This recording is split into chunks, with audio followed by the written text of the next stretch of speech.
how to change the passenger side motor mount on a 2007 through 2014 Chevy Tahoe, Yukon, Denali, Escalade. I don't know that the four-wheel drives are that different, but this is how you do it without having to remove anything other than the part that you're taking off. All the videos that I found online where you got to disconnect, the heat shield and the rubber hoses and the starter and all that. I don't like doing all that. I know it's a little risky, and other mechanics might say, well, that's dumb, you risk breaking other stuff. But that's how I always have worked on vehicles. And, occasionally you might break something, but, in the long run, I really don't, and it saves me time. So I was able to change the motor mount down here. It is underneath this exhaust manifold heat shield here and the header, but you can see one of the bolts. And I'll go underneath here in a second. But I didn't have to disconnect any of the stuff that you're looking at right here or anything underneath. I didn't have to disconnect any hoses at all. Honestly, all I did was I moved this hose out of this and set it on the other side of the oil cap, and then I started working underneath. These are the tools you're going to need. I'm cheap. I don't like having to buy anything. I have very little tools, but I make work with what I have, unless I absolutely have to buy something. So you cannot do this without having these tools. Now I have a 1/2-inch drive extensions, a 1/2-inch socket. I got a couple extensions you may or may not need. You need at least 2 of these. Either this one and this one, or this one and this one, combination of. You will need a 15mm socket. It does not have to be a deep socket. You will need a ratcheting 15mm wrench. There's no other way around this. I tried every which way. I started to strip one of the bolts. You're gonna need this. There's no doubt about it. It's like $14.99 at AutoZone. So I went down there and got that. I didn't want to have to, but I did. And while I was there, I also got this universal joint, or I call it like a swivel drive is what I call it. It's a 1/2-inch, but it angles it. You have to have this too. I had one, I lost it, but if you don't have this, you're not going to be able to do it. I also have a floor jack because I don't have an engine hoist to lift up the engine. So again, I try and do it as cheap as possible and as quickly as possible. So I'm going to edit this video as I see fit, so that I cut out a lot of the extra crap. But okay, so what you're going to do is you're going to take your 1/2-inch socket wrench, connect your extensions, and then you're going to put your actual socket on the end. Ouch.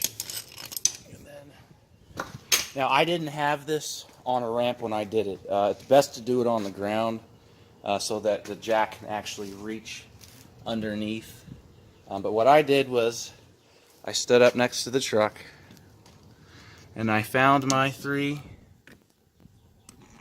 bolts. There's going to be 3 15mm bolts, and you'll be able to see the middle one easily. It's right down there. I'm right on top of it now. And you're going to turn counterclockwise or lefty-loosey, so you're going to go this way. And there's 3 of them. Now I got the first 2 without the swivel joint, but the third one I had to connect I call it my swivel extension, like that. And then that will allow you to angle it, because the bolt is at an angle, and it's actually angled like this down in there. So it's kind of at an angle like that. So when you go in, you might not be able to see it real easy, but you can see it. Maybe not on camera, but again, it's underneath there, and it would be the back one. There's 3 on the top, 4 on the underside. So I got those out. Those came out easily. Those are easy ones to get. The next thing I did, and this is before I lifted the engine or anything, I completely disconnected the motor mount from the underside of the engine and the top side. I went under here. Sorry if it's a little blurry. Here's the underside of the motor mount. What we just did up top. Focus. It's a cheap phone. Is we took out this bolt. There's a bolt under here and a bolt under here. But we took them out from the top side. It's the only way you can take it out. The next thing I did was, you see those 2 bolts? See if we can zoom in. 1 and 2. I took, those are 15 millimeter. I took that swivel like I showed you up top to angle it, and I just bust it loose with the wrench, cranking left counterclockwise, lefty loosey, righty tighty. And then there's going to be 2 more. There's another one there, and the 4th one. Once you disconnect the 3 top ones, and then these 4 underneath here, the motor mount is disconnected from the engine and the frame of the truck. 15 millimeter ratcheting wrench is if you can't get those extensions with that swivel up there and get those bolts from the underside of the block off, then I ended up putting the ratcheting wrench on top of the bolt from the underside and ratcheting it until they came. And then these 4 underneath here, the motor mount is disconnected from the engine and the frame of the truck. The next thing I did was I took that floor jack right there with the wrench on it to distribute the weight. I don't really have anything else to put on there.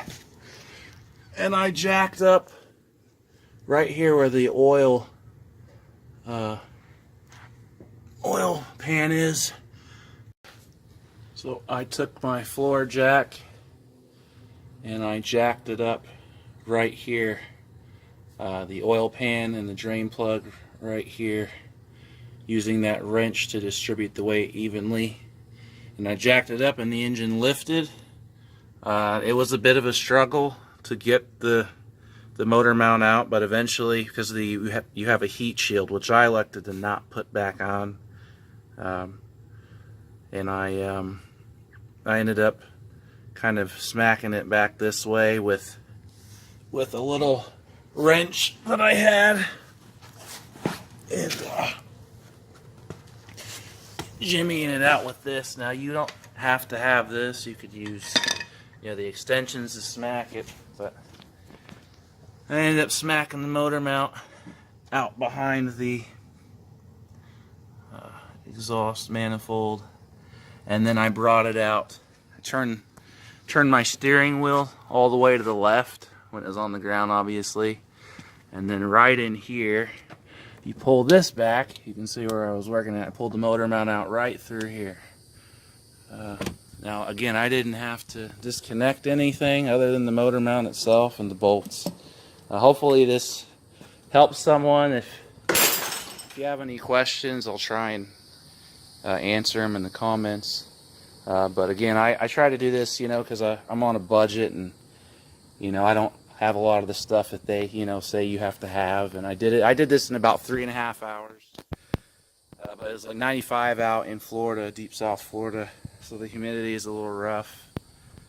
So I went in and took breaks and stuff. But if you just worked at it solid non-stop, you could probably do this side in like an hour if you're real quick and you already have the stuff. I had to make a trip or 2 to AutoZone, so but there's another video of me doing this side and not having to remove anything again. They suggested removing the steering linkage and all that, but I did it without all of that. So hopefully this helps someone. Like, share, and comment. Thanks.